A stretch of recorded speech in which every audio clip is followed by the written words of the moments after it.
মগজ শরীর থেকে আলাদা হয়ে গিয়েছে এবং আমাদের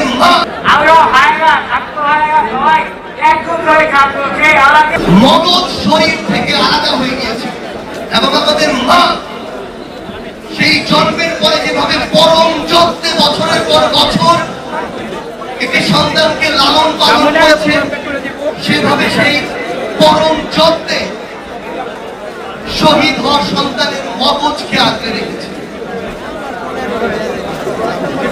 আমরা আসলে কিসের উপর দিয়ে এই বাংলাদেশে এখনো রয়েছি? এই অভ্যুত্থানের সাথে সম্পৃক্ত প্রত্যেকটি মানুষ, প্রত্যেকটি জীবন, আমরা সেটি জানি।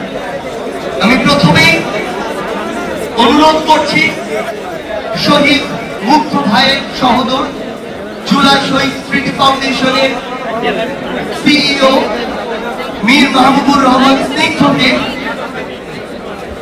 তার মনের ভাষাগুলো ব্যক্ত করার জন্য। সকলকে এই বিজয়ের মাসের বিজয়ের শুভেচ্ছা। আমাদের এখনো যুদ্ধ শেষ হয়নি। জুলাই শহীদ স্মৃতি ফাউন্ডেশন একটি বেসরকারি ফাউন্ডেশন। এই আহত এবং শহীদরা তাদের রক্ত দিয়ে এত ত্যাগের বিনিময়ে পুরো বাংলাদেশের প্রতি তাদের দায়িত্ব পালন করেছে।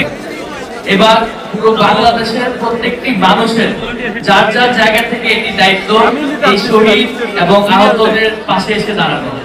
তার জন্যই জুলাই শহীদ স্মৃতি ফাউন্ডেশনকে একটি বেসরকারি ফাউন্ডেশন হিসেবে গড়ে তোলা হয়েছে, যাতে করে বাংলাদেশের প্রত্যেকটা মানুষ যার যার জায়গা থেকে শহীদ আহতদের জন্য কাজ করে যেতে পারে।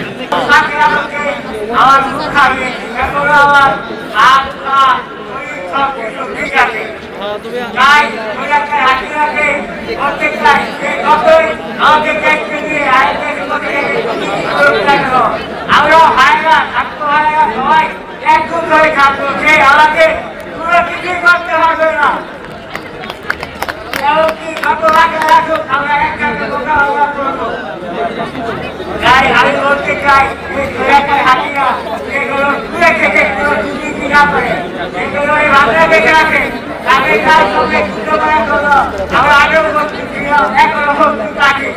এমনকি আমরা থাকবো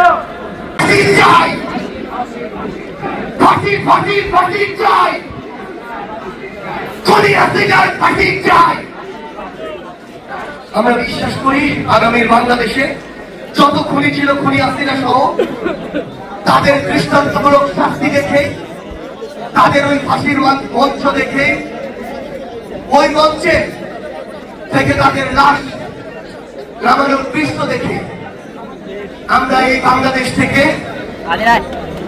চিরনিদ্রায় শায়িত হতে পারবো। তার পূর্ব পর্যন্ত আমাদের যে সংগ্রাম, আমাদের ইনকিলাবের যে সংগ্রাম, সেই সংগ্রাম চলবে। দেখা হবে আপনাদের সাথে হয় সংগ্রামের রাজপথে অথবা বিজয়।